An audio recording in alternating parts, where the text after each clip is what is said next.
Hey, how's everyone doing? So, a week ago, I finally did it. I finally recorded an interview and a talk with Bret Weinstein on UFOs. Brett and I have been going back and forth in emails and messages on UFOs for the past year, I believe, or so, or maybe even more. And we have covered a lot of ground. And he said, "You know what? I'm going to take a step on a limb out here, and I'm going to bring you on the show and see how you do." And so I'm uh, I'm very happy that the interview was posted last night, and it's already, climbing there on the view counts. And I want to thank everyone who watched that video and that interview, and everyone who commented on there and smashed the like button. That definitely helps it spread further, and everyone who shared this. And if you haven't done so, please go do so. I'm not going to play the whole thing for you because I don't want to spoil it. There's some really good clips in there that I want to see people, clip up some stuff and edit it out because, man, like we nailed this conversation on a lot of ways. And I just wanted to reiterate a couple things on some of the stances and how I feel about things and some of the constructive criticism that this interview has received. So one of the things was he had kind of hit me with a curveball question when he asked if he had asked what the most interesting UFO case was. I probably would have said the Japanese airline cargo flight 1628 incident of 1979, or actually 1986. Sorry, it was not 1979, 1986. And the Japanese Airlines flight, or the Shag Harbor incident, where there was a UFO that became a USO and went underwater and was sat out there for a week or so and then disappeared. And they sent divers down there and some other interesting stuff. But yeah, so there's a number of UFO cases I would have cited, but I had cited this circles video because it's one of the first ones that comes to mind because it was a 1996 video. Well, some say it was shot in 1989, but it was relatively old equipment, and it was pre CGI, pre some of the stuff. So a lot of the problems with UFO videos is CGI came in and just spoiled the whole game for a lot of things. And there was other cases, I could have mentioned, one of the things as far as UFO tapes, there's apparently footage of this incident that happened. I think this was at Dugway Proving Ground or maybe Vandenberg. I'm not exactly sure now where this took place. I said Dugway on the podcast, but Lieutenant Robert Jacobs was the guy. I didn't mention his name, but I wish I had mentioned it. Oh, Chris, thanks. Yeah, $5 super chat from Chris Spaghetti, man. Hey, thank you for the super chat donation, and I'm glad to see that this information is getting out there too, man. I just saw these skeptics and other people like, oh, why would you have this guy on? And it's like, what would you rather have him have Jeremy Corbell on? I mean, who else is talking about this stuff that really knows anything about anything? So it's good to see other voices being heard and not just the same old ones, recycled ones. I agree, and support from viewers like you is what totally helps that. And if you can't, of course, donate with super chats and your money. Large donations are another story. Don't try to do that through. It's just a waste to give. You end up giving half of it to YouTube. But definitely go to the Bret Weinstein interview and smash that like button and leave a comment. Even read through some of the comments, leave a reply to somebody else, because I can't even keep up. I'm not going to be able to keep up with this all. I posted links to a couple people that asked, oh, what is he talking about here? Because I didn't give direct sources for a couple things right away. I wanted people to try to call me out on it so I could later come through with the sources. But anyways, Robert Jacobs, yeah, that would be an interesting video. Though the video doesn't exist to that, so I couldn't have mentioned that case. So I was really like stuck with Brett, threw me a good curveball with that question. What would you guys say in the audience? I mean, video wise, what's the most compelling UFO video you've ever seen that couldn't possibly be CGI or any kind of fakery or manipulation? I mean, this is the one that I thought of on the spot.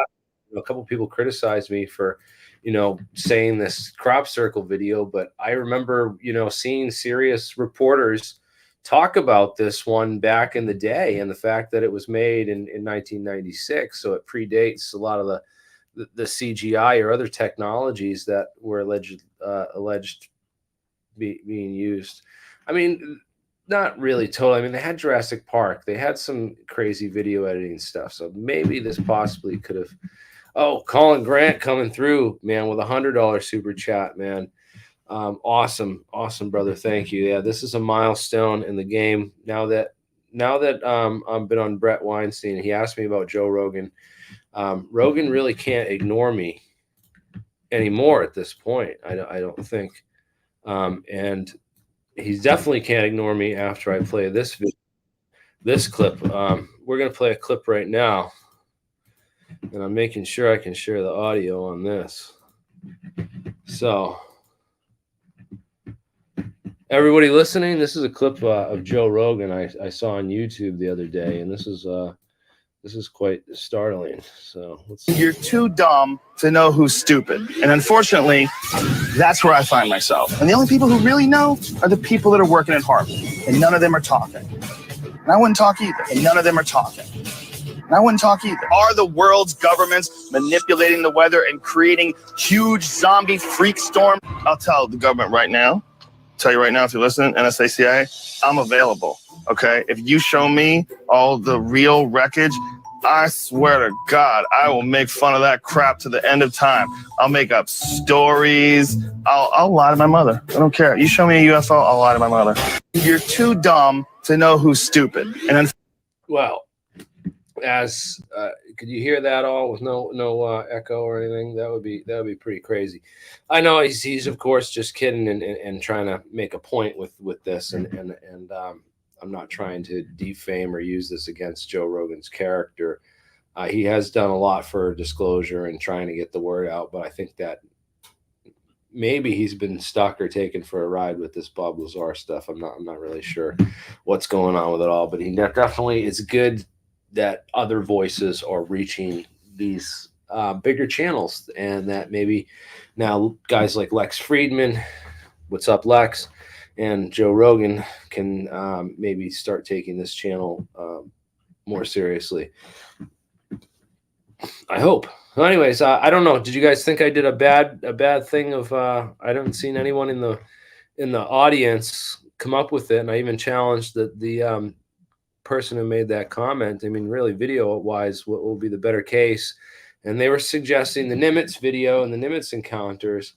But I mean, all this is post CGI, and it's really not super convincing of anything.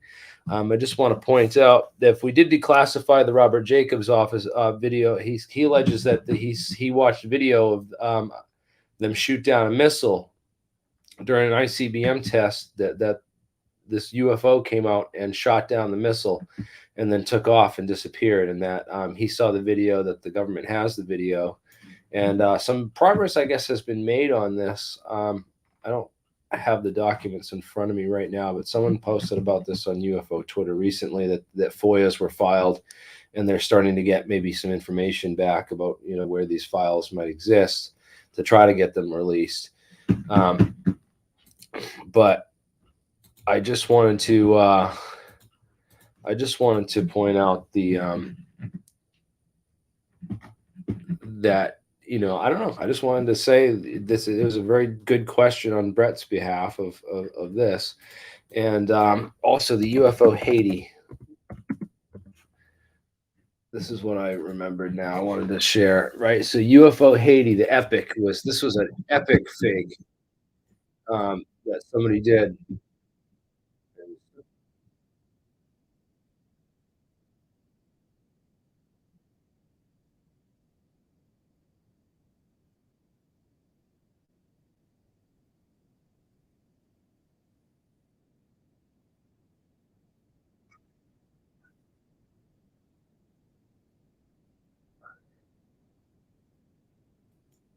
Yeah. So they had this video was the epic. Watch this, Captain Disillusion.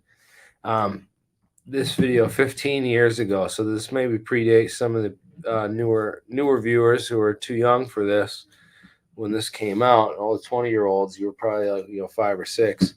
So but I remember this video, this UFO video. So oh, also the Malcolm Bendel thing. Yeah, well, if Joe's suppressing Malcolm Bendel, I will always give Malcolm a shot on this channel.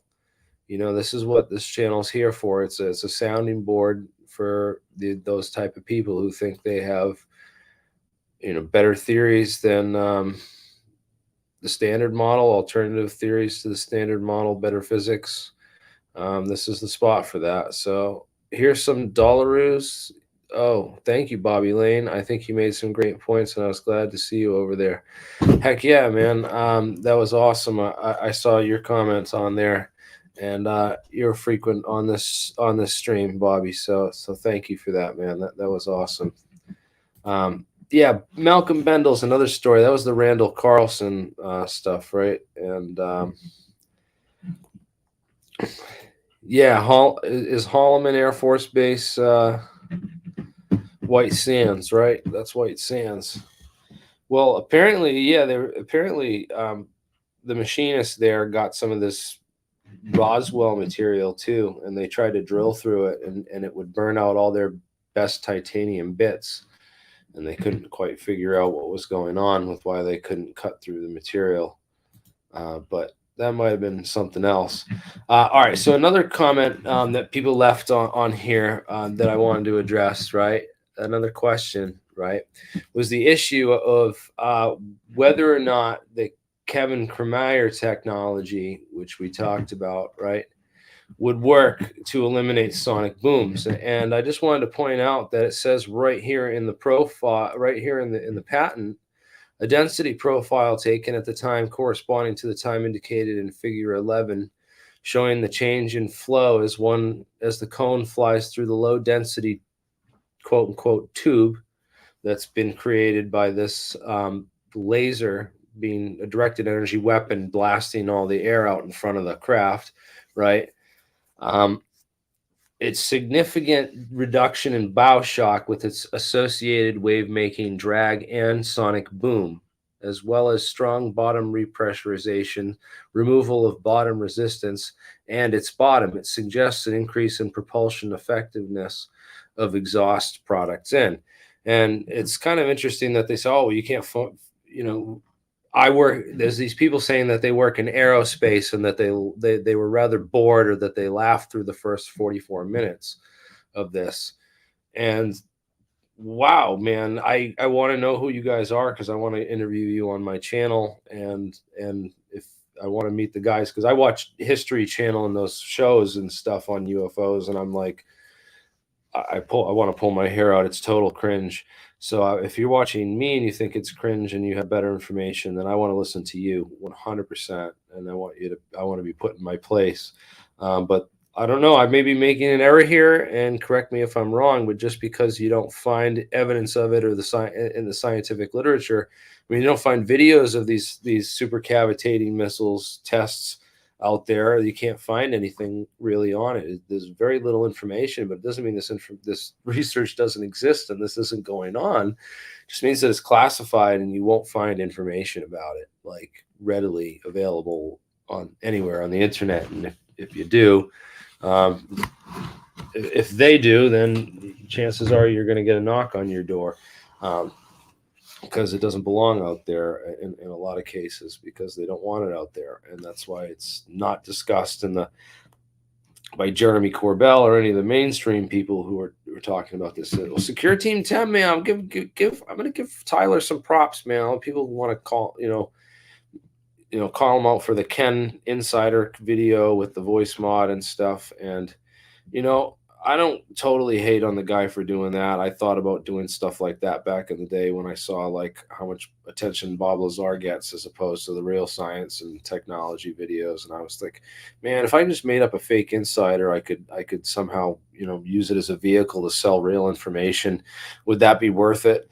I don't know. I I mean, so I don't totally discredit the guy for everything. He did a turnaround with the whole TR3B video that he said, he's like starting to realize that a lot of this stuff might be our own technology now that he's re-looking at it through a different lens that a lot of this UFO stuff might be our own technology and not just aliens. So it's good that we don't take one hypothesis over the other, and we keep an open mind because they're out there. Just a matter of you know their visibility cloak fail, or are they consciously trying to make contact, or are there just a few certain people out there that they choose to make contact with, other than not everybody. But yeah, I just wanted to back on the tech. And that's another one of my problems. I tend to drift off a lot, and then I lose the topic because we'll get into something else. But back to the issue of a sonic boom is last time I checked, if you have sonic boom, I mean sound doesn't work inside of a vacuum. And here's very old video from the lecture series, the Christmas lecture series with Charles Taylor. I think this was from 1989. And this is a very old demonstration apparatus here of a vacuum chamber with an alarm clock inside. And it just shows the concept of how sound does not work inside of a vacuum, and that you won't be able to hear the alarm clock um, because there's no medium there to transmit the sound. So this is the whole argument on whether or not this supercavitation technology, which there's no real videos about because it's all classified, and there's no technical information or data on because it's all classified, but yet these supposed aerospace expert insiders who get top comments on here, or had some top comments on here, where we're saying that this is all nonsense, and this is all ridiculous, and you're uninformed about all the stuff that you're saying, and that no one should listen to you. I'm a contractor, and I worked for an aerospace defense guy down in Newport one time, and he's a 40-year veteran, and now manages the contracting for a lot of the U.S. Air Force's SAPs and stuff. And he was pretty blown away by once he found out who I was at the end of the job, and but he knew about pretty much everything that I talked about except for the Kevin Kramer patents on um, the wingtip control system. So the laser based flow modification, this one. He knew everything except this one. He was like, "Oh, that's interesting," because that could be used for a lot of things. And I was like, "Yeah, you could fly balloons around with these lasers, or ground a plane because you could take control of its controls using lasers to direct the airflow modification on the vehicle flight path." Yeah, very interesting technology, and that was one of the things he hadn't heard of, but he had heard about all this other stuff before. But again, this is a matter of a physics debate, and again, I don't have the lab to be able to do the actual debate on how this works. But that would be great to someone to run this experiment to do objects in a vacuum, create a directed energy weapon created vacuum tunnel tube, create a sonic boom, and or does it diminish the sonic boom because you've eliminated all the air? So that's the real question. That sonic boom is the cone on that wave front, and it's due to the Doppler shift of the physics of Doppler shift, and the fact that once you catch up with the speed of sound, that the Doppler shift builds up all the waves at a wavefront point. So as that wavefront passes, that's where the sonic boom is on that cone. But there's ways to dissipate that, and there's other technologies I've been looking up since I saw that this morning on how to dissipate those sonic booms, even if even if a little bit does leak out of this vacuum tube through turbulence effects or whatever have you. So, anyways, yeah, what's up, Solar? Thanks for tuning in, man. Yeah, so yeah, I would like to do a talk with Eric on the physics to really get into some of the physics, because on a lot of Eric's leads, I've went down a lot of rabbit holes and did a lot of research. You know, I went into the whole RIAS rabbit hole for this Research Institute for Advanced Studies that he was talking about. You know, it was similar other known organizations like the RAND Corporation, which I think the RAND Corporation is a little more interesting than RIAS. I did look into RIAS, and I just think that, you know, why differential geometers and this whole, you know, he thinks that there's got to be guys that understand relativity and differential geometry and this stuff on a higher level to be working in this field. And I'm not really sure if that's fully the case. And he's also pointed out, you know, Eric Weinstein has also pointed out that there's a lot of people that he's met on the inside that are just talk about the material science, you know. And so I think the material science is a super important part of this, because when you deal with these quasi-particle quantum systems and these issues of entanglement and quantum information theory, I think it's super important to the puzzle, especially these super lenses, super mirrors, and invisibility cloaks, the negative refractive index metamaterials that can just, you know, you could wrap your craft in this and make it invisible to the information flow of time space around it. And would that nullify gravity? We don't know. We haven't made anything like this before and really tested it. So we're not really sure what it does. But there's a lot of people that worked on this, and it seems to be related to some really interesting research that was done years ago, you know, started years ago and continued up and through the 80s and 90s. It seems like they were just trying to move closer to really being able to do this, and it was an issue of the material science. I think that even back then they would have had, you know, scanning electron microscopes since the 20s, so they'd have been able to really look at some of these materials and be like, oh, well, we see a mesh that's, you know, looks like a perforated mesh that's quantumly perforated. You know, why would they punch a bunch of quantum dots in a surface, you know? And so they have to back engineer this stuff to figure it out.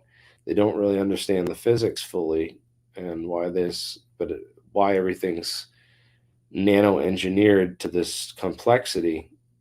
And they probably look at this stuff. They probably looked at this stuff decades ago and locked it away in a vault somewhere, if it did exist, until they had the technology to really, you know, to understand and develop these layerings and stuff. And I think we're there now, finally, with our understanding of where the material world meets the quantum world. That issue of photonics and spintronics, and getting away from electronic devices and into more, you know, devices that exploit spin Hall effect, you know, topological insulators, spin transistors, spin orbit qubits, and chiral magnetics. That's going to be the future. But let's get back to the interview. What else did people say about this that I wanted to address? So yeah, the one issue was the video that I brought up, and I just wanted to think of an example that was like real pre-CGI and pre like advanced the blue beam technology, which really started around like 2004, I think 2005, that they developed that to a good level to be able to spoof realistic looking objects in the air. Um, but yeah, I don't know what Eric's doing with the whole. He was obsessed with this whole connection for a while, but and I went down that rabbit hole and I didn't really find much other than that this Rias group had a physics section and a math section, and the physics section shut down in 1964 after this incident where they were accused of dumping toxic waste into this nearby lake, and they got kicked out of that location, and they tried to move to another more industrial part of Maryland, but the scientists didn't want to go there, and so they moved the math group to Brown University, and I don't know what happened to the physics group or the if there was a physics group, but this looks like there was just Rias. So yeah, it's go watch the interview that I did with Walter, and you know I'm just trying to understand. Yeah, so they changed this away from mission away in 1973 after the merger that produced Martin Marietta Corporation, and that was around I think the time of the Mansfield Amendment when they really stopped. They put an end to all this stuff. Um, this is interesting. I want to read this New York Herald Tribune article from 1955. Some of this was based on. Well, this is interesting stuff. But 55 is before that. That was, yeah. So there's some interesting history. There's a lot that happened, and I don't know. Unfortunately, the only surviving member of Rias that I could find was Walter Murray Wanham, but he was a younger guy that joined in '64, so he missed a decade's worth of history before that, before he joined. So it's really a shame that we were just found out about this now and not 20 years ago when some of these guys started dying off. Um, but whatever, it's still good that I got that interview that I did and learned a little bit of information from him and introduced some people to control theory a little bit, because that's an interesting subject in and of itself. But back to this quantum business, because people were commenting, oh, he talked quantum this and quantum that, but he didn't really say anything real or that he knew what he was talking about when it came to that. So I didn't really give it any they didn't give me any airtime, and you know what, I'm not the guy. I don't have the real solid advanced math background to really get into this stuff. I understand a little bit of that conceptually. I understand what tensors are and what they're used for, and how these fields kind of work, but as far as actually doing that stuff, I'm not like super up on all of it as much as I'm not gonna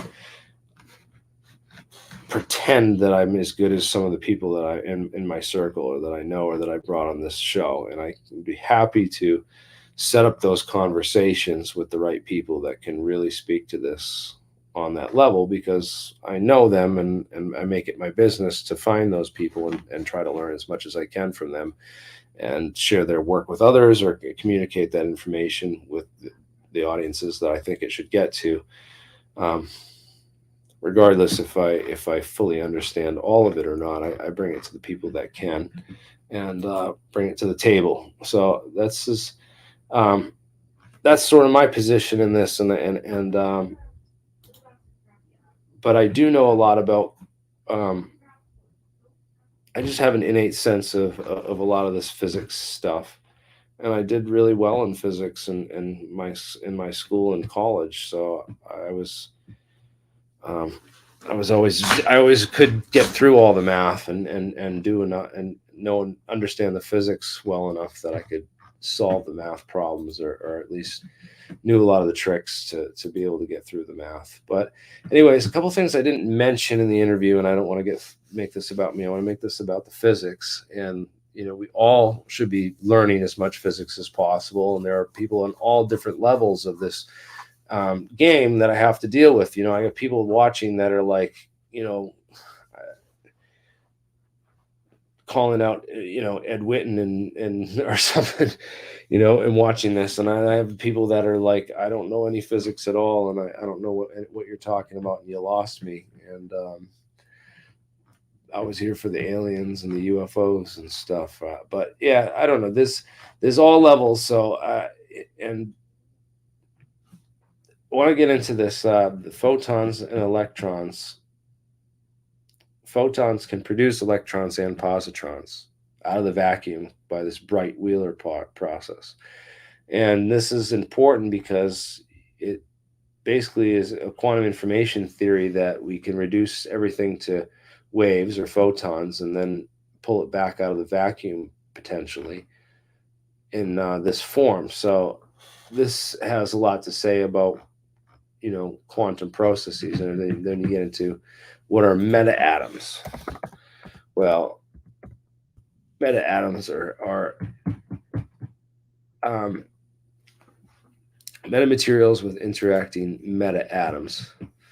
So it's basically like you're modeling an atom with a bulk material. So you have a bulk material that models or behaves as a single atom. And this is a fascinating phenomenon. And again, NASA is researching this. This is top research if you really dig into this stuff. And the people that claim that they're bored by this discussion, they're either lying or they're paid to be there to throw other people off. And it's really aerospace people that are probably crapping their pants because they're like, this has been classified for so long and now it's all being talked about, and the cat's being let out of the bag and it wasn't supposed to. And that's how I really think a lot of them feel about some of this technology. But it's damn time, man, because it can't just, people are calling them UFOs, and we have this technology. And the point is that this technology, once you get to this level where you can rip air apart, right, with this deposited directed energy weapons that I talked about on the show, you can rip air apart and manipulate air. So why can't you eliminate the sonic boom? They said I couldn't eliminate the sonic boom, and I was wrong about that. But I haven't proved it my side, but I'm saying, someone out there can do this experiment and prove it and do this. This is like one for, backyard scientists or Action Lab or one of those guys. I will even collaborate with you on it, man. That would be a great experiment to really show this one. The other experiment that I'd like to try to settle a debate, which I think will be a little bit cheaper and easier to do, was the issue of the Tupac hologram that was brought up. So what's interesting is I worked for a little bit of time in the stage industry. I worked for Live Nation Sound for one summer with my buddy when I was much younger. I grew up near Tweeter Center, Great Woods, Xfinity Center. What's it called now? I think it's the Xfinity Center now. It was a bunch of different stuff over the years. But I worked there for a summer, and I worked at a lot of different theaters as a stagehand, and I met some people. One of them's still one of my good friends. And he claimed that he talked to some stagehands who set up this hologram thing and said that they did it with like a smoke machine. And although I don't see the smoke machine. So we're going to try to settle this debate, because I heard that rumor from him and I repeated it on the show, and a couple people called me out on that, and that's good, because I might be wrong on this. That information I got was secondhand. So they're saying that it was that there's a sheet of glass, and that they're projecting this onto the sheet of glass, and that's how they're doing the hologram. So then it would only work from one angle, and that's an interesting, they do a cutout, so it eliminates the rest of the image, so they're only projecting the light of, his body onto the glass, and that the glass shows it. So I'm gonna have to do an experiment with this to try to see how we can produce holograms if either of these two effects work. Because I apologize for that information. It came from a friend of mine, and I trusted the source because that his experience in the stagehand industry, but again, he could have been told wrong information to in order to protect industry inside secrets. Is there a smoke machine here?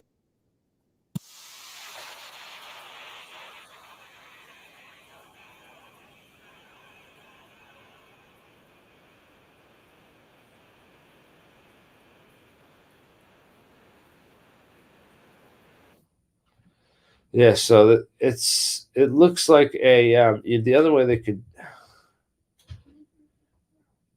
yeah, a piece of glass or some other screen that they're projecting it or bouncing it off of. So I'll have to do some experiments with that one, and that's a whole nother issue with the holograms and stuff. But yeah, that's a good point. But I just wanted to explain myself on that one, because that was my bad for not checking into that deeper before and confirming that before repeating it. And you know that's a mistake we should not make when we're trying to represent this field to large audiences. So I apologize for that. Um, but the bright wheeler process is interesting because it shows that what happens at the next level beyond where we have the lasers ripping air itself apart, what happens when the laser is powerful enough to rip space-time apart. And I talked about what happens when you cross the beams and the plasma induced plasma effects that they get for these projectors that they can make, where they cross the beams in different directions and different locations to make a series of these dots, and they can form images with those arrays, those dot matrix arrays. Again, this doesn't have the definition, and they pointed out, oh, why would you mention this UFO case with the crop circles and not the Nimitz encounters? Because there's no video of this circling action that occurred. And that wasn't Nimitz. That was I think that was Ryan Graves's experience, and that was with the balloon DRFM balloons in the East Coast off of Norfolk, Virginia. There's a bunch of facilities there that work on this type of technology, or down in Norfolk, and I think that there's a whole training ground. I did a video on this before too, with I have to go find that one. And there's so many videos that we've done where we've like broken this down, and then they just get lost and forgotten about. And I was looking for one the other day and I couldn't find it. And I'm just like, where did this good information go? And I don't. But anyways, the the whole incident that they had is like, oh, they say, well, if it's laser projectors and this thing did the circling event, then how could it have mimic the movements of the jet aircraft if it would have to project through the jet in order to do that. And that's not necessarily true if the projection was done right. And although where would you project that from, and how would that be done? That's another issue. Are there balloons out there that can do this? That would be pretty crazy and advanced. And if not, then it may be a physical craft, because the other thing that they pointed out is that Graves has said that the definition that he saw of the on the side of the thing, with the details, it wasn't like glowing. It wasn't like a projection. He knew it was a physical object. He could see it closely enough, and to know that it was a physical object. And again, is this some type of balloon? Is there a type of balloon that can do this? That would be pretty insane. But again, I hold open to different explanations and options. But again, there's not clear video of that whole encounter. The videos that we have been given are just not that great, and I just don't think that there's anything out there that on video, at least that I've seen yet in public domain that I would be like, wow, that's crazy. And I don't even pay attention to UFO videos with what I've learned about all this stuff. It's not really a UFO. Watching UFO videos has never been a fruitful source or avenue of getting good information about anything, um, except sometimes it has been. Sometimes I won't lie. There is sometimes you watch a video. There's lots of that was early on. I mean, I was like early on in my Air Force Intel. I would call it if Air Force Intel 101, your training years. If you're just starting to get into UFOs, you learn about all the different things that can be mistaken as UFOs. There's so many. One guy was,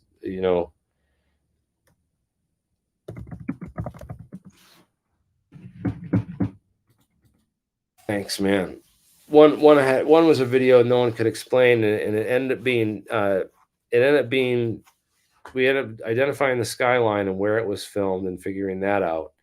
And then when we looked on Google Earth, you notice that there's a bunch of mountains right there, and there's all these motocross trails all over the mountains. So what the UFOs that they were seeing were the headlights of the dirt bikes that were riding on these motocross trails at night on the mountainside. And it looked like it was up in the air above the town because you couldn't see the silhouette of the mountain in the dark on the video. And that was a stupid one. It took quite a while. It took like so many long to figure it out, and then like people wouldn't even be convinced by the explanation and be calling us agents and debunkers and stuff, man. It's like, and you're just trying to save them time and to do the research themselves to find it out, but they don't. Some people don't want to believe it or don't want to know. Um, yeah, man. Remember that one with the light? We finally figured that one out. But there's so many there. It's like, oh well, this is you know, the Williams.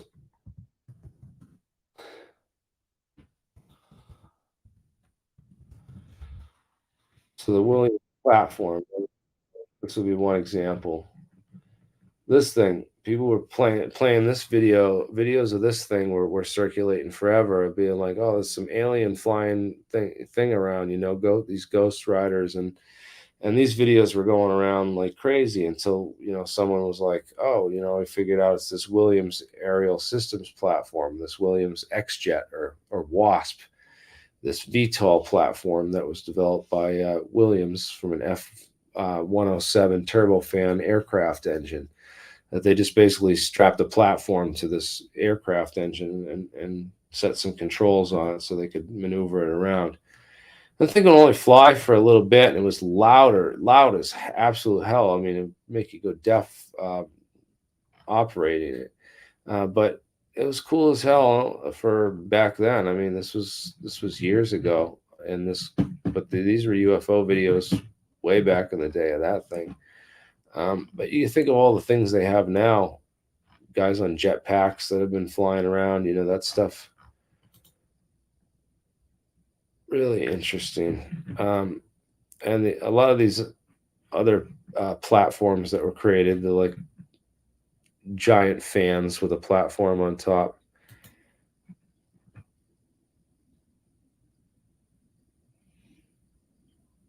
Anyways, there's a whole bunch of flying black triangles, for example. The flying black triangles that for so long were being reported, we found out that, oh well, there's this TR3A black manta. And I did that video where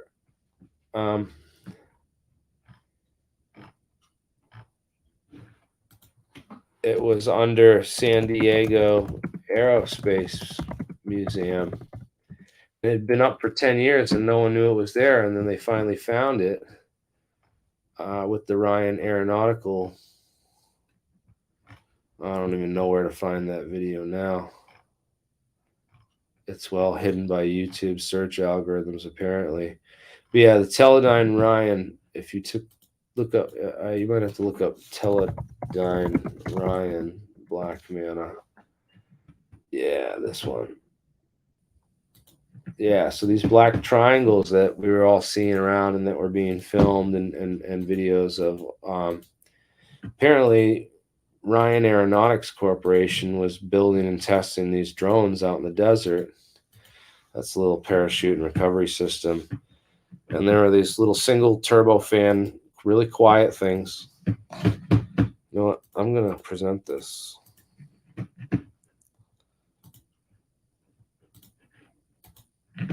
Let you guys watch it.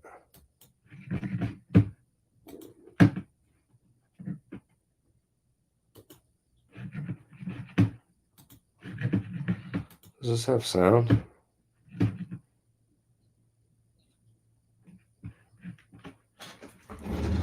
I don't know if it does.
All right, can you hear me now?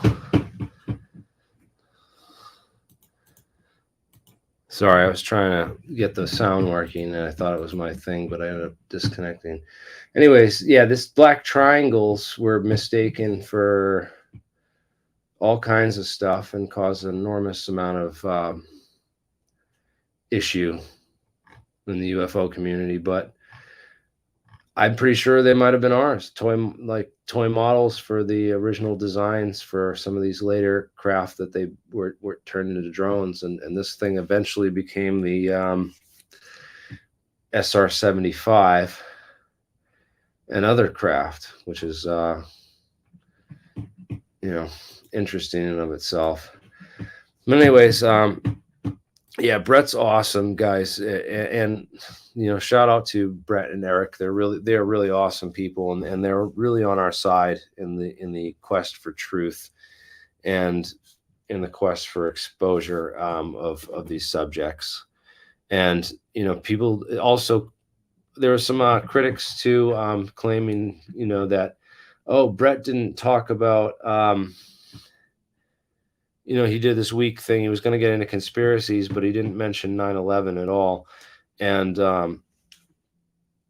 I think that I just want to point out that that was kind of done on purpose, because if you start talking about that, it's like there's immediate censorship and immediate walls that go up. And so that discussion needs to take place, but it needs to be between guys like Michael Shermer.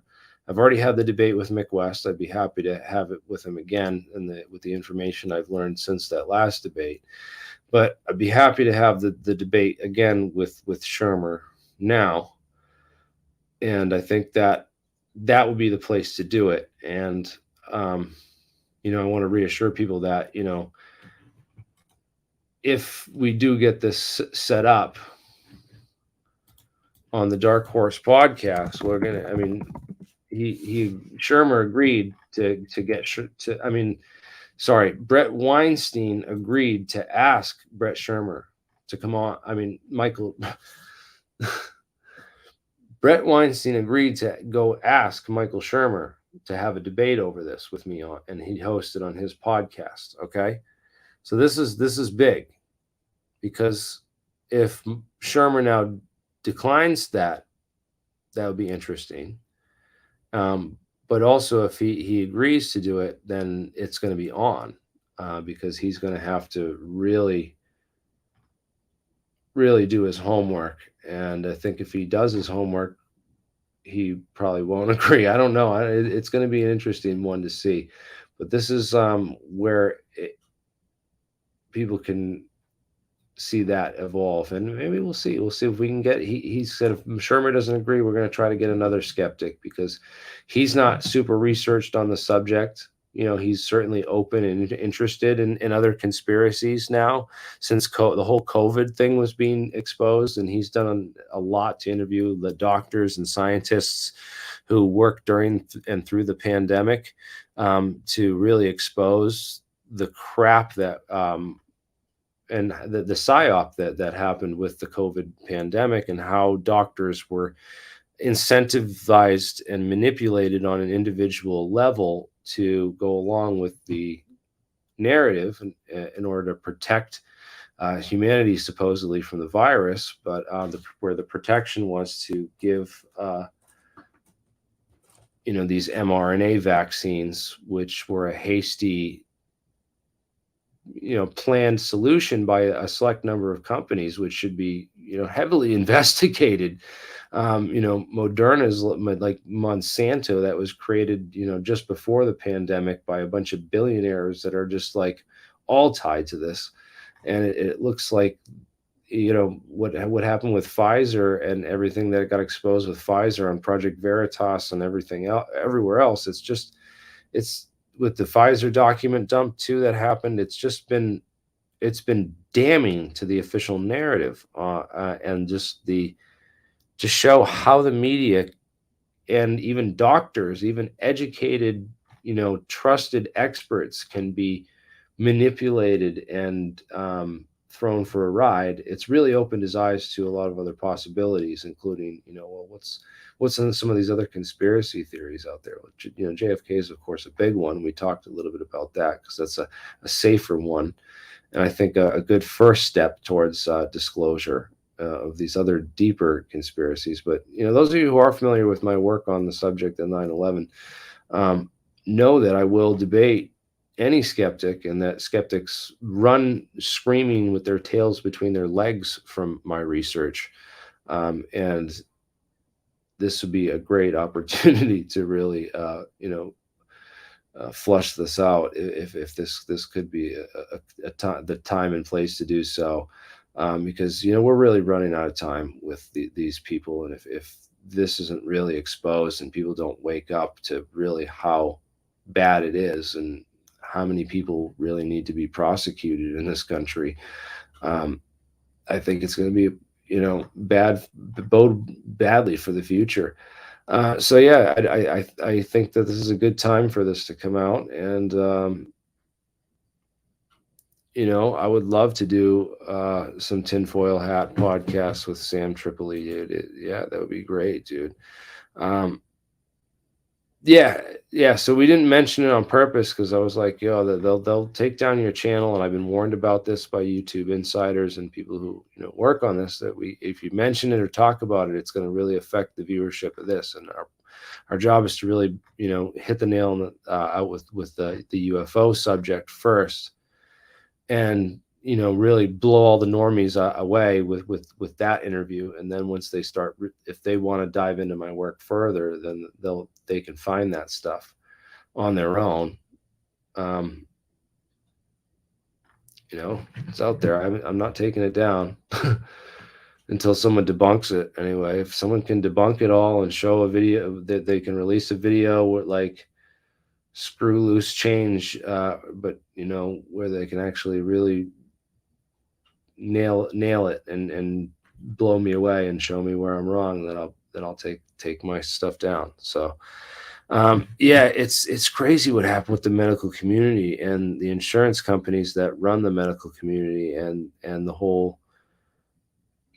this whole industry of delivering healthcare. Um, well, how the community, like, if you spoke out about COVID, you were literally like ostracized and fired from your job, and like you had it was they made this mockery of you, and it's just a really crazy time. And the same thing happens if you're an architect or an engineer, and you want to talk about crazy theories about World Trade Center 7. It's I don't know. Yeah, the UFO science was definitely the card to play for this one, and because you don't want to just open up that rabbit hole without being able to really nail it. It needs to be done properly. It's a tentative subject, and if we're going to open up that scab and do surgery, then it needs to be done properly. So Shermer would be the way to do it. Get one of these skeptics that have been outspoken against the conspiracy theories and get them on. If Tucker Carlson can change his goddamn mind and, say, hey, I'm more willing to accept this now, then maybe, just maybe, we can get, Michael Shermer or one of these other skeptics to, come around on some of these conspiracy theories, so to speak. That'd be awesome. But yes, dude, Bret Weinstein is the man. I'm so glad he had me on, and I look forward to if his brother would have a discussion, because we got to get Eric. Eric, it's time, man. You need to come on. We need to talk about metamaterials. All right, I'm going to share my screen so I can see all the other entire screen. So we need to talk about metamaterials, super lenses that are operating at visible wavelengths for these imaging applications, but also invisibility. Oh, I didn't mean to show you guys that. That's my next guest. He's coming on. We're going to get Brian Kelly on, and he's going to talk about light pumping for an anti-gravity or inertial mass reduction effect, and how he thinks that you can use these light bubbles and this light pumping to produce some of these warping effects that we're seeing in these UFOs, like the Tic Tac, or potentially. So these meta atoms and metamaterials, this is important stuff, because I talked about this 10 years ago in my photonics video about these super solar cells that the first layer would direct the light into a like a horizontal plane, where it would trap it inside of it would trap the incoming light inside of this layer, and then you could use these effective absorption to then guide that light into these tunnels, where you could do all kinds of stuff with it, like store it or use it for energy. And I had this whole idea about that way back in the day, and it's good to see that there's real science talking about this. Well, actually, this was 10 years ago. Maybe this wasn't my idea after all. I thought I came up with that on my own, but there's someone from Surface Physics Group in fall of 2013, Peking University, that thought this up. So it's good, because you don't see this research until 10 years later. Sometimes you think up the idea and it's classified, or it's just not out there, and then you keep doing the research, and then 10 years later it comes out, and you see, holy crap. But yeah, this is like stuff you have to keep up on every single day, and stuff disappears routinely, especially good stuff, classified stuff. It's in this field, bad news travels fast, and good news has NDAs.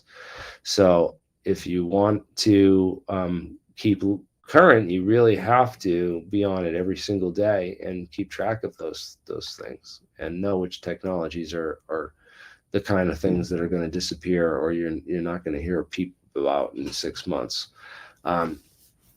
Or to a year. 10 years later, you're going to come out that, there's this private defense contractor that was formed with the scientist that was formerly working on this, that stopped publishing after after a 5-year spur of amazing, groundbreaking research, just suddenly stopped publishing. And now they're this private company with all this stuff working on it. So yeah, this happens, and this is what we look out for, we watch out for, and we try to identify and look for, and that's what sets us apart, because nobody else is really doing that, as far as we know, and trying to talk to the community and getting people to come out of the woodwork and present their stuff. So we're doing that. Anyways, yeah, this is a cool talk, man, and I look forward to some experiments showing, how do you create the Tupac hologram. One, there's a couple of videos out there already on it. I've seen some posted. And two,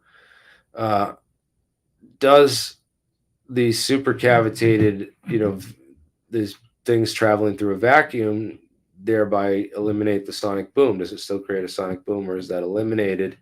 And it talks about, at least reducing it in the in the patent itself, So again, I was challenged on this one, and very arrogantly called a liar and a fabricator for stating that. But if I'm wrong, then prove me wrong. And I would disagree that the jury's out on this one just yet. So.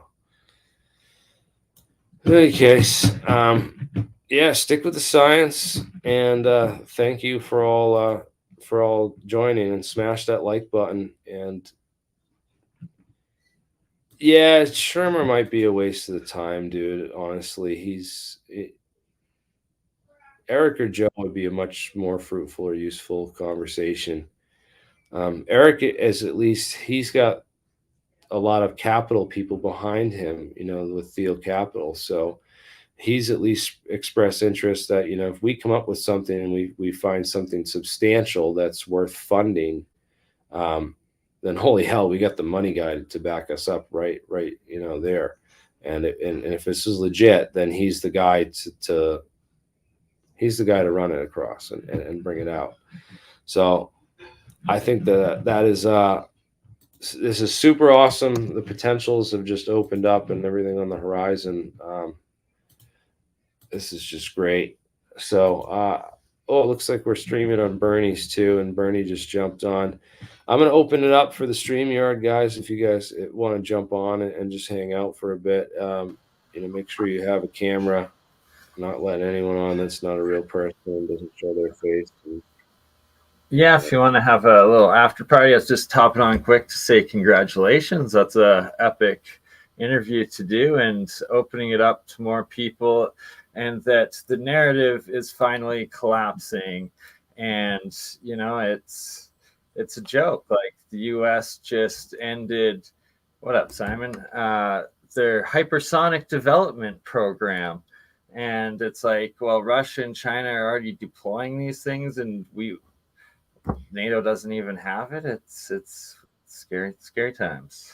Yeah, it's really it's revealing, especially with the article that was put out by Stephen Greenstreet with the New York Post, just bashing Elizondo for convincing the Pentagon to chase balloons for years. Well, they should have been chasing, to chase UFOs for years. Well, they should have been chasing these spy balloons. So they misidentified or missed these spy balloons, which have been occurring in our airspace, and we've been spending all this time and money looking for UFOs. Apparently, I don't think that there's just one branch of the Pentagon's in aerospace intelligence, and that speak for the entire military, though, because there's a lot more branches and other people involved in this sort of thing. I think it was the Coast Guard that actually shot down the one over the second one in Canada over Super Bowl weekend, right?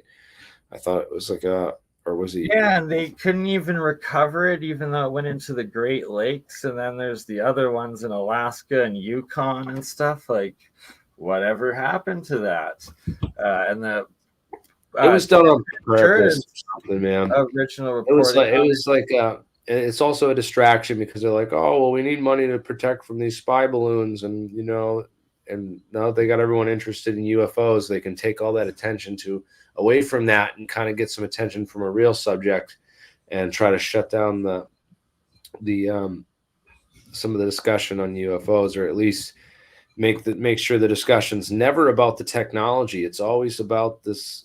It's always about aliens, or if it's about technology, it's about the most basic and stupid of Chinese spy tech, like on a or friggin' Skinwalker Ranch, and like God knows what. Like it's all these. yeah, the Skinwalker Ranch mix into the whole puzzle of guys like Travis Taylor, Lou Elizondo, and some of these other people that Bigelow, and of course like Knapp and them. The whole Skinwalker Ranch thing is just really interesting, and I didn't get to talk about that on Bret Weinstein, but I just want to share my thoughts on that. Is that Skinwalker had this ancient history. It was a great spot for them to pick for. I think that they started a lot of this experimentation at Camp Hero, where it was they had this radar tower, and they're doing a lot of experiments with these experiment in Colorado Springs too. This is where they did a lot of this high voltage and high frequency and different frequency experiments. So, and then again, you have Project Rainbow, which was mapping the EMF spectrum. They wanted to know every material, every arrangement, and how it interacted with electromagnetic fields and what the EMF back response was, so that they could get back scattering of radiation to figure out this puzzle of radar return signatures. And if they could figure out this radar return signature puzzle, then they could make figure out which materials were invisible to which radars, frequencies, and why. And that started them down a whole rabbit hole of experimentation and learning about that stuff, which that was the 1958 that started Project Rainbow. So this was 10 years after they discovered nuclear magnetic resonance, and then they're like, all right, well, we're going to figure out all this and how it all works and really map out the spectrum. But you didn't think there was a secret subdivision of those once they figured out which biological structures were affected, and then the frequencies that interacted with biological structures. So, all right, well, let's figure out how to work, fuck with people's brain waves, and let's figure out how to screw with people's hearts or their third eye, or whatever. You could tune these frequencies to basically interact with any size cavity inside the human body, and if they're a little bit different for different people, you just make some adjustments down or up depending on this, some physical attributes about body size and stuff, and you could do some really interesting things. So then you have this talk about Gary Nolan, who's hired to basically investigate Havana syndrome for the CIA, and doesn't, what's the deal with the Havana syndrome? Because then they have people putting out videos saying it doesn't exist. The skeptic thing saying, it's a myth, or that it is not even real. Masers have existed since the 1950s. Bullshit that they're not real. And we'll have to have Eric Hecker back on, who was spent a year working at the South Pole and claims to have experienced that sort of same Havana syndrome, both machinery, technology, and effects while working down there, as well as some of his coworkers and whatnot. So, it's like there's lots of reliable stories of it out there. Interesting. Well, we also have this magnetic kind of channel for a lot of that when you work at the poles in general. So yeah, that's interesting. I'd like to hear more about that from him. But as far as experimentation with some of that stuff, we were talking about that, and it's like when Jeremiah's like, dude, I figured out how the death ray works, and we could build this and show people how to do it. And I was like, yeah, well, that's not a good idea. Right? Like, well, let's try it first, and don't blow yourself and all of us up while initiating. This might not be a good idea. We'll do it live, I promise. Here. I mean, personally, I think it's cool and would definitely like to know more. You know, for a couple $100 in hardware from your local store, I some love wire, and like, it's like, oh boy. Yeah, so there's certain things like that where you're like, I'm gonna refrain, and but yeah, that's like the free energy one, man. I would love to get this technology out there, though. It seems like we could save humanity, but we have to there has to be like a spiritual war that almost has to be won first, because it's just like, It goes hand in hand, and as we start making more of these free energy devices, more of these batteries and generator units, and get them developed, it's I just guess part of we it. need to wield and perfect Excalibur first before we let it out of the box, because then everyone's going to be able to build and wield it as well. And we should be like the masters before everyone. And maybe that's the strategy that they're using and they're trying to do too. But it just seems like that they're so far behind and backwards with the bureaucracy and everything that's going on. I just don't understand how they're getting anything done, dude. Well, when you fashion yourself based off of Bond villains, it doesn't exactly inspire confidence in the rest of the population. Your not ability to do it all and to like reign supreme, that's kind of understood, but just nobody wants that, you know? Oh, Bill Gates might want that. He seems like, No, but nobody wants that kind of person to be in charge, is the point. yeah, nobody wants Bill Gates to own all the farmland after he just, sold us all vaccines that are now causing side effects and heart attacks in young, healthy people. Uh, That's one of the reasons why I'm sitting in a hospital right now. oh, Jesus. Mark, are you all right, man? What's Oh going yeah, on? I'm fine. I just had another seizure because of that stupid freaking vaccine, I'm pretty sure. A seizure, huh? They Yeah. said that the seizures are increasing now because of it, and I found all the epilepsy groups have I've seen a spike in the people that have added to that, because my girlfriend's daughter has epilepsy. Yeah. So Yeah, it's crazy. They can't even really figure out what the cause is for mine, and I can only just assume and make guesses, but this is my fifth one since February of last year. We are praying for you, brother. I appreciate it, man. right, it's like when all the scientists and doctors are like, we have no idea what could be killing all these young people. Definitely not the thing that we forced you to take. Exactly. We have no idea. God damn, dude, that's like real, man. This is crazy. Yeah, Have you tried CBDs? Some CBD does help preventing seizures and stuff I, like that. I've tried the gummy bears and stuff, but those didn't really do anything. I Didn't mean, do I even much. took seizure medication that just made me tired and didn't do anything. But anyway, who A knows? lot But, of Yeah. people who get seizures, they get prescribed a ketogenic diet. Supposedly, it reduces the frequency. Yeah, it Yeah. really became this elephant in the room now, and it's gotten a lot of other people, like serious people, to start entertaining and taking other conspiracies serious now, because Did it's any of you see that? I don't know if many of you, I think, probably subscribe in our group, but to that physics girl, she has a really large Yeah. channel. Yeah. Did you see what happened to her? No.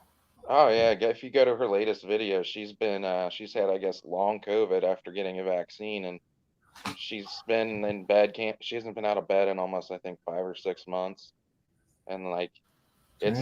it's a sad story. Prayers for her too. Check it out.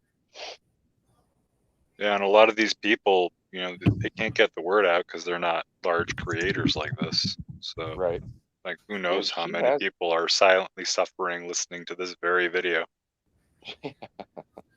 Yeah, but that physics girl, I mean, she has, I think, close to 4 or 5 million followers, if I remember right. Yeah. She's So, huge. she's not like putting it on blast or saying anything about it. No. oh, her friend and her husband are taking her channel and kind of subtly saying messages. Well, you have a lot of people who can't, like Justin Bieber. If he says anything, he loses everything, and he doesn't have the means to like earn after all that. So if Right. he loses everything, he's done. I feel really That's bad why for I people like in I've that kind of always situation. been self-sufficient and never been put myself in a contract or a position like that where I have to sell myself out, man. So this her name is Physics Girl. Exactly. Yeah. And she did a recent video with her friend, and then or her friend videotaping her in bed, and then the other one is like a short. And just read some of the comments, dude. It's sad. Holy crap. I had no idea. So this was 5 months ago. She did her video about, Antarctica or the submarine. long COVID update.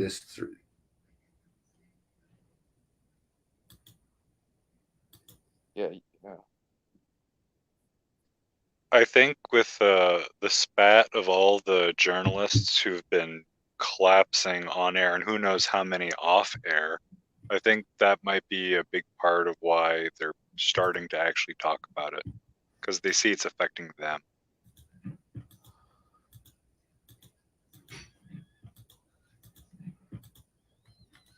Sad it had to come to that. Wow. I'm going to watch these and check this out, man. Yeah. This is cool. She did that in 1990. They solved the rock problem, huh? I remember my buddy went out there to take videos of that and try to investigate that. Let's see. That's cool, man.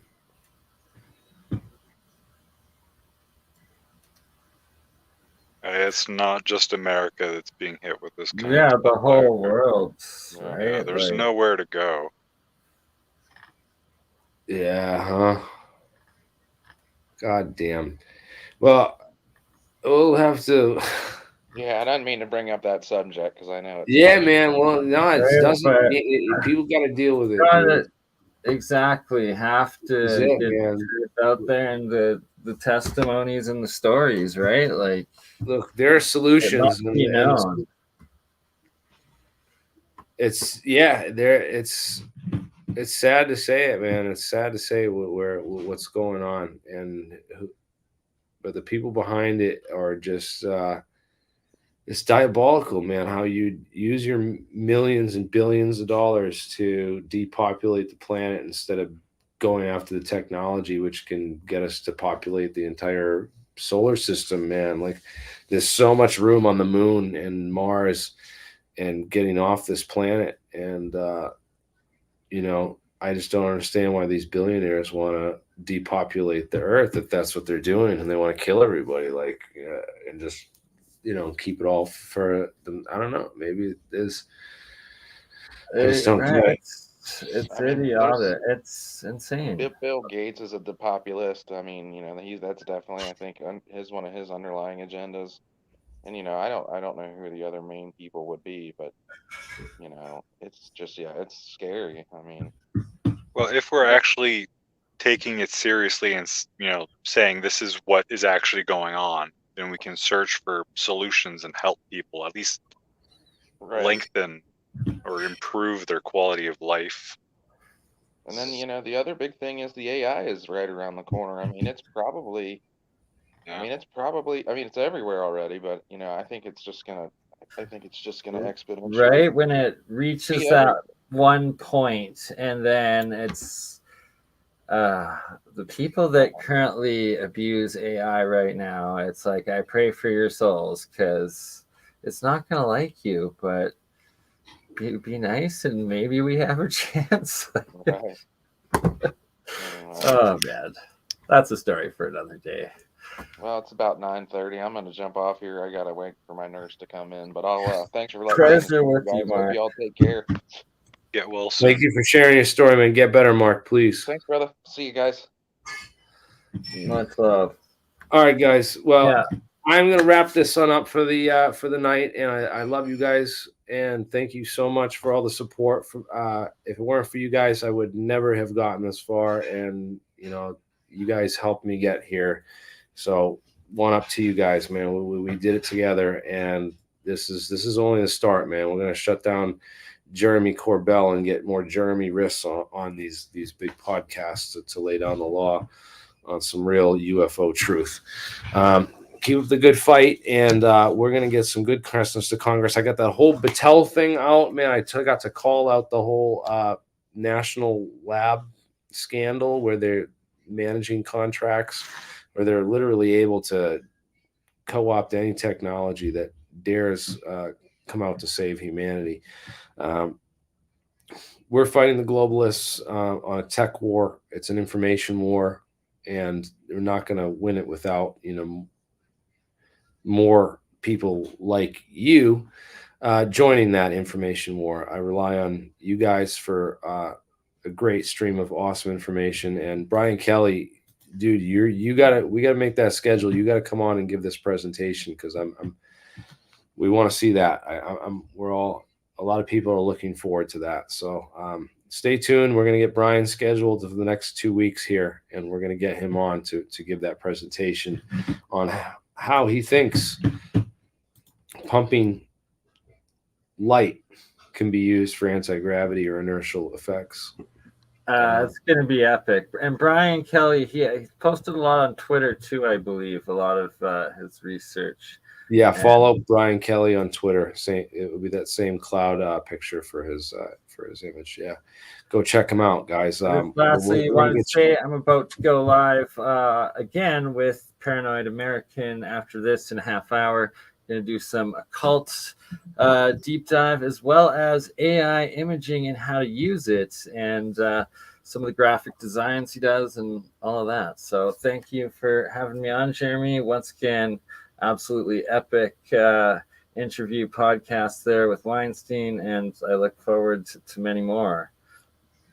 Yes, this is only the start, man. We have lots of other discussions that need to take place. That it's been long overdue.